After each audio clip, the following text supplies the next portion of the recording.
Welcome to Strip Coverlet, where we squeeze the bigger picture out of literature. I am Adrian Ford, and we are here for another poetry discussion. This is, of course, a poetry discussion for National Poetry Month. 30 poetry discussions in 30 days here on the channel. But this is approaching quickly the 170th poetry discussion in the poetry discussion playlist here on the channel. So be sure to check that out.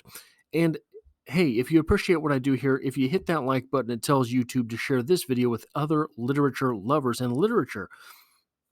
Well, that's all I talk about on this channel: poetry, short stories, novels, writing, all of that. That is the only thing we do here. But I want to spend a little bit of time here with a poem from Emily Dickinson, one of the best known poems from Emily Dickinson, a phrase of which you've almost undoubtedly heard, whether you are a fan of Dickinson or not, and that is the opening line. Emily Dickinson, more known for open. So, first off, she didn't title her poems, so she's certainly not known for titles.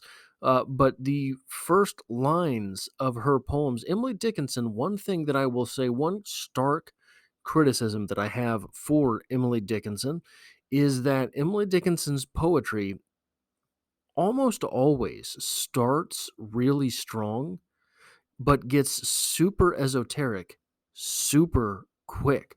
So here in Hope is the Thing with Feathers, um, we'll get a little bit of that, but I think something that I think is very obvious about this poem, something I think this maybe I should say it this way, something I think this poem obviates is something that is I've you never see it talked about with this poem. We'll just get into it. Hope is the thing with feathers that perches in the soul and sings the tune without the words and never stops at all. And sweetest in the gale is heard, and sore must be the storm that could abash the little bird that kept so many warm. I've heard it in the chillest land and on the strangest sea, yet never in extremity it asked a crumb of me. So maybe Emily Dickinson's widest known poem doesn't have anything to do with death, so we don't have to get into the morbid, at least not on the surface level. We'll get there in a second, but this is one of those poems that is often spread around because it is uplifting, right? Hope is the thing with feathers. We like hope. We like birds. Birds are always a positive symbol. There's a bluebird in my heart, don't you know? Birds are always a positive symbol, even when they're not. Even in Edgar Allan Poe, the raven, quote, the raven, nevermore. But poem, that poem's about his love. So birds always to do with something positive, almost always. I shouldn't say always. Hope is the thing with feathers, and sweetest in the gale is heard, right? And after all of this hope that's been given, it never asks a crumb of you. Hope is the thing with feathers. Isn't that inspiring?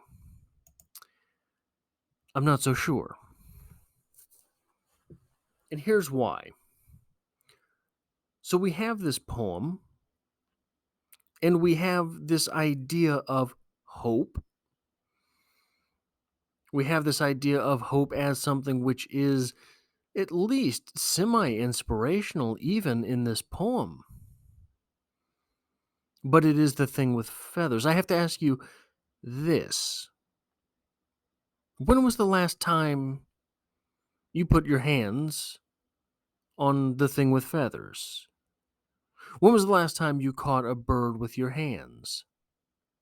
If it is the thing with feathers, surely it's the thing that we can always look up to, the thing to which we might always aspire. That is hope.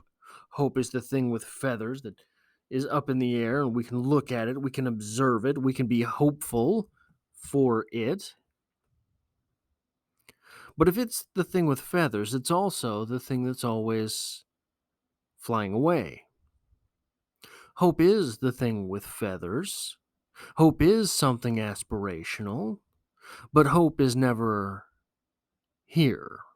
Hope is always the next thing. Hope is tomorrow. When is tomorrow? Tomorrow is never today. Then it wouldn't be tomorrow. So you can wish someone a good tomorrow, and as long as they have one good day in the rest of their life, technically you'd be right. Hope is like tomorrow. It's never here. So some of you might know of the old study that they did where they would put rats or mice into a body of water. And after an hour, the rat gives up. The rat's tired. The rat drowns, sinks, and drowns. Sad. They did another study where they let that rat kick around and float for 30 minutes, and then they put a little raft in. And that rat clings to the raft. And then the raft is withdrawn. Well, those rats, used to drown within an hour.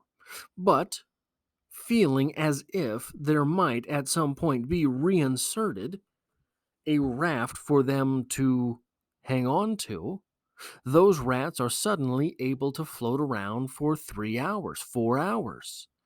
They can last so much longer with that idea of hope.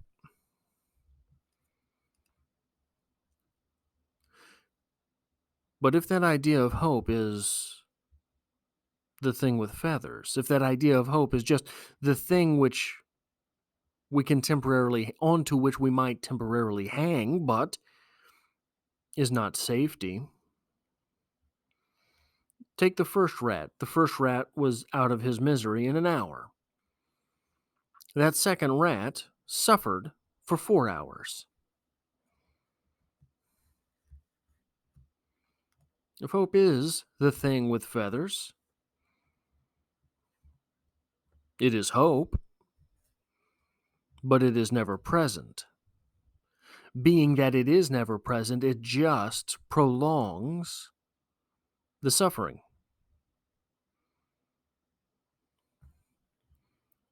Maybe that's a bit of a nihilistic look at things. Maybe this poem is just very sweet. Maybe this poem is very inspirational. This poem was also written by the same woman who penned a poem that said, "I died for beauty, but was scarce adjusted in the tomb."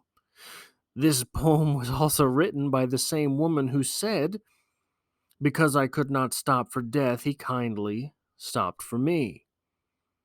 This poem is also written by the same woman who wrote a poem that said, "I'm seated, I've stopped being theirs. Basically, you can stop using my name. It doesn't belong to me anymore. I'm not that thing." I think